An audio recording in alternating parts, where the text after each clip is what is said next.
Isang kilalang hard-hitting radio commentator sa Davao Region ang nahaharap ngayon sa 8 o 8 kaso ng libelo na isinampa ng Mayor ng Santa Cruz, Davao del Sur na si Jose Nelson Sala.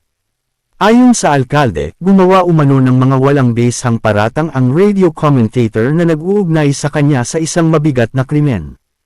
Ang kinasuhan ni Mayor Sala ay si June Digamon, na sinasabing station manager ng 93.1 Brigada News FM Davao. Kilala si Digamon sa kanyang mga diretsahan at matitinding komentaryo laban sa mga opisyal ng pamahalaan sa kanyang programa sa radyo, kung saan madalas niyang tinatalakay ang mga isyong may kinalaman sa lokal na politika at katiwalian.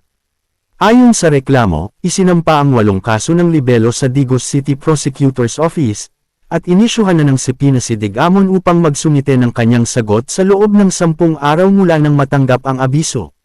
Sa isang mensaheng ipinost ni Mayor Sala sa kanyang social media account, sinabi niyang magkikita sila ni Digamon sa ika-7 ng Enero taong 2026 sa Digos City, kaugnay ng pagdinig sa kaso.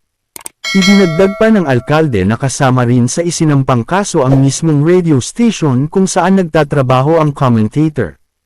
Ayon kay Mayor Sala, posibleng hindi ikatuwa ni Digamon ang isinampang kaso, lalo na't mapipilitan umano itong gumastos para sa abogado at maaari ring magbayad ng piyansa sakaling umusad ang kaso sa korte.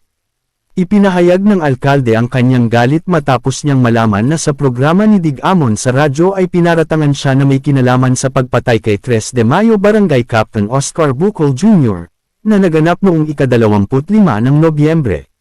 Mariing itinanggi ng alkalde ang naturang paratang at iginiit na wala itong anumang basehan. Samantala, sa panig ni June Digamon, sinabi niyang hindi siya natitinag o natatakot sa mga kasong isinampa laban sa kanya.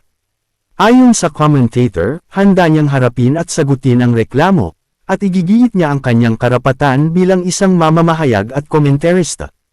Patuloy namang binabantayan ng publiko ang kasong ito, na muling nagbukas ng diskusyon tungkol sa hangganan ng press freedom, responsableng pamamahayag, at pananagutan sa ilalim ng batas.